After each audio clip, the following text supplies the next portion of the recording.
चलिए ये मेरे प्यारे छात्र, आज का वीडियो बहुत ही ज़्यादा खास होने वाले हैं।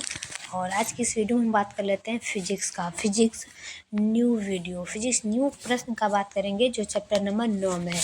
मेरे प्यारे छात्र, इस वीडियो को जल्दी से जल्दी देखना है क्योंकि ये प्रश्न आप लोग के लिए बहुत ही ज़्यादा वायरल होने वाले हैं। और इस प्रश्न के अंदर हम बात करने वाले हैं बहुत ही ज़्यादा खास प्रश्न का, जो कि आप सभी छात्र को एग्जाम में पूछे जाएंगे। तो सभी छात्र से एक बार निवेदन है कि इस वीडियो को ज़रूर देखें और एंड तक देखने के बाद शेयर ज़रूर करें। तो चलिए मेरे प्यारे छात्र, इस वीडियो को हम स्टार्ट करते हैं। प्रश्न नंबर 1 में क्या कह रहा है देखते हैं कि विद्युत आवेशों के बीच लगने वाला बल दिया जाता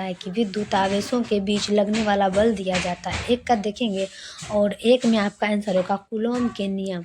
मतलब कूलॉम के नियम जो होता है वह विद्युत आवेशों के बीच लगने वाला बल होता है। क्या होता है? कूलॉम का नियम, विद्युत आवेशों के बल लगने का नियम। Option number B.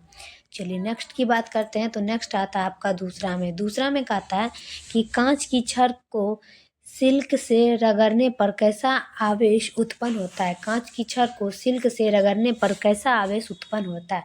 सभी प्यारे छात्र देखना है कि कांच की छड़ को अगर सिल्क से रगड़ेंगे तो वो हमें कैसा उत्पन्न आवेश करता है।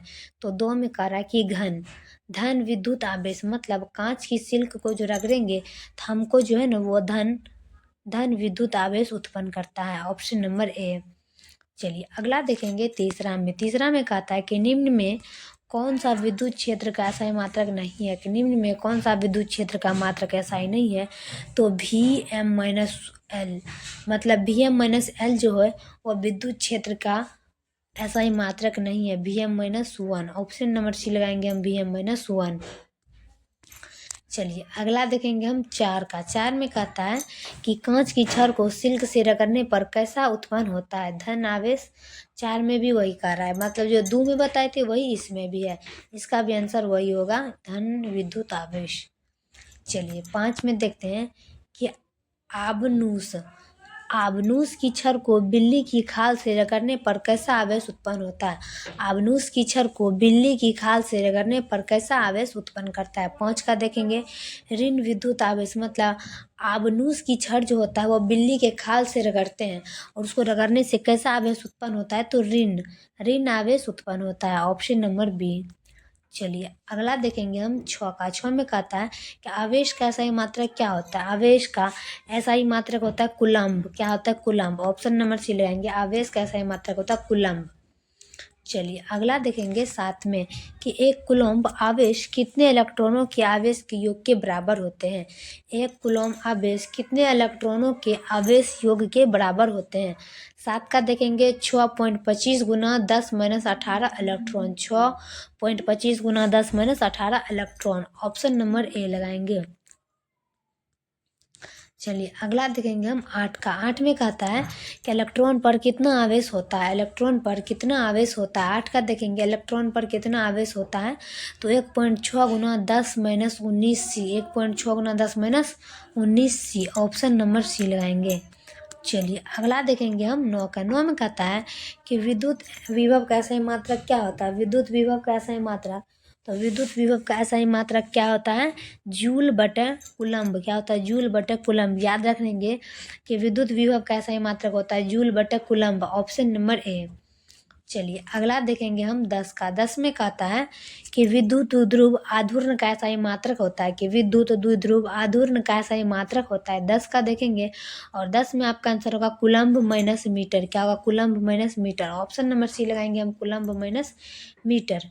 चलिए नेक्स्ट की बात करते हैं। तो नेक्स्ट आता है आपका 11 में कह रहा है कि विद्युत आवेशों के बीच लगने वाला बल डैश दिया जाता है। कि विद्युत आवेशों के बीच लगने वाला बल डैश दिया जाता है।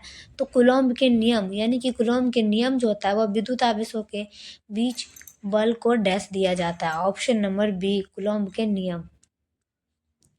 चलिए 12 में देखेंगे कि यदि एक शीशे की छड़ को वायु संधारित्र के 2 पट्टियों के बीच घुमाया जाए तो इसकी धारिता क्या होगी। यदि एक शीशे की छड़ को वायु संधारित्र के 2 पट्टियों के बीच घुमाया जाए तो इसकी धारिता क्या होगी।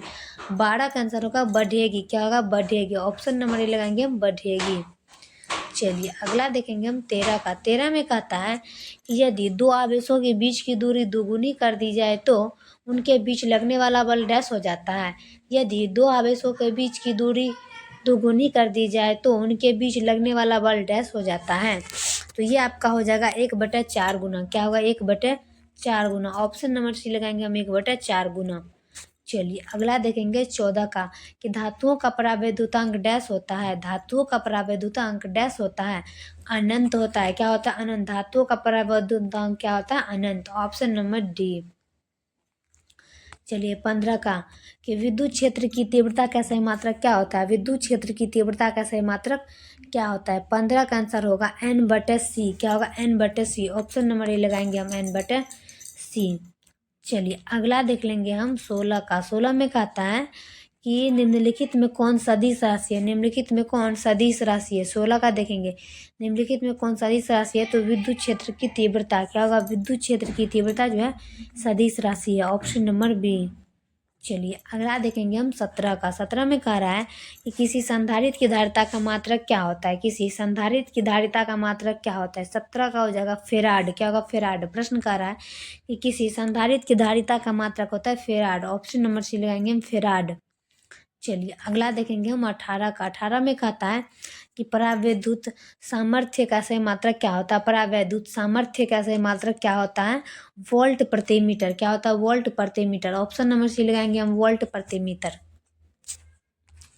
चलिए 19 का। 19 में कहता है कि स्थिर विद्युतीय क्षेत्र क्या होता है? स्थिर विद्युतीय क्षेत्र क्या होता है? तो स्थिर विद्युत क्षेत्र होता है संरक्षी। मतलब संरक्षी जो होता है वो स्थिर विद्युत क्षेत्र होता है। ऑप्शन नंबर ए लगाएंगे हम, संरक्षी। चलिए अगला देखेंगे 20 में। 20 में कहता है कि एक यूएफ धारिता के दो संधारित्र समांतर क्रम में जुड़े हुए हैं और इनके श्रेणी क्रम में 0.5 यूएफ का एक तीसरा संधारित्र जुड़ा है। परिणामी धारिता क्या होगा? कि एक यूएफ धारिता के दो संधारित्र समांतर क्रम में जुड़े हुए हैं और इनके श्रेणी क्रम में 0.5 यूएफ का एक तीसरा संधारित्र जुड़ा है, तो परिणामी धारिता क्या होगी? 20 का ऑप्शन नंबर ए है।